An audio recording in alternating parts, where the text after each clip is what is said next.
Hey everybody, welcome back to another episode of Steven Says, See or Skip.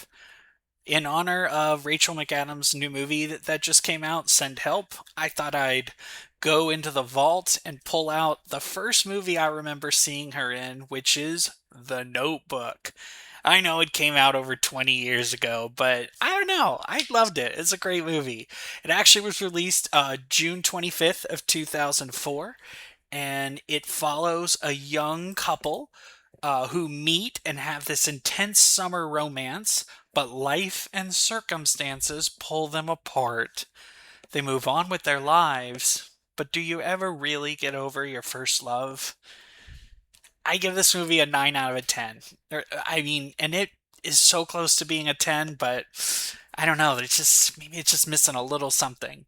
But I loved it. Everything in this movie was so bright and well lit, and it just reflected how optimistic everything is. There was just this energy that everything was going to be all right.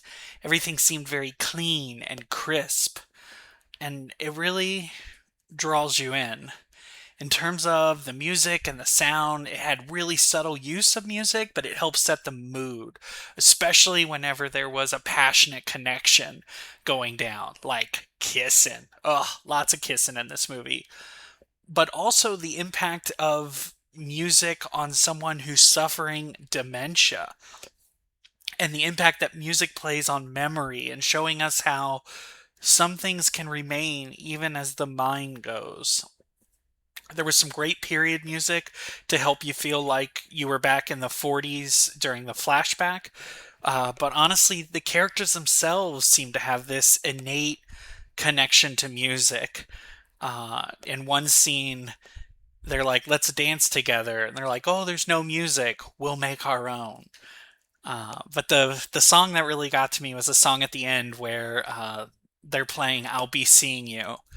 Uh, Brought a tear to my eye. It was so sweet. It was supposed to be this Southern period piece, and the costumes really give you that feeling.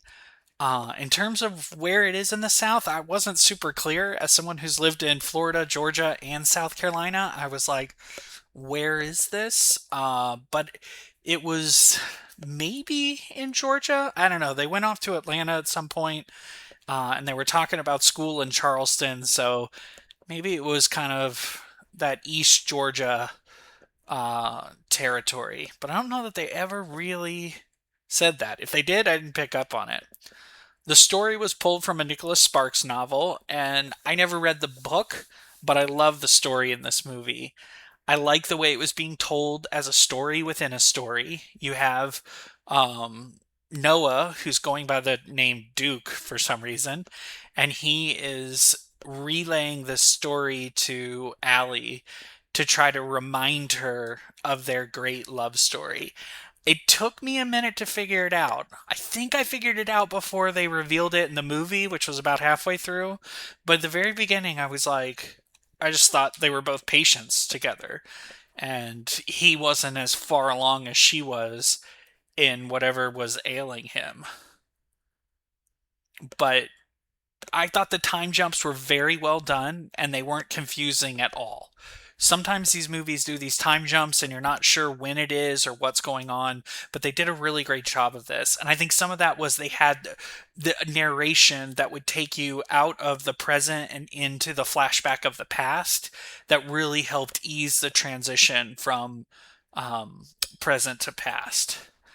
The five main leads in this movie were incredible. I've honestly loved so much of what Rachel McAdams has done in general, but I really loved her in this. I'm also kind of a James Marsden fan. You know, he plays Cyclops.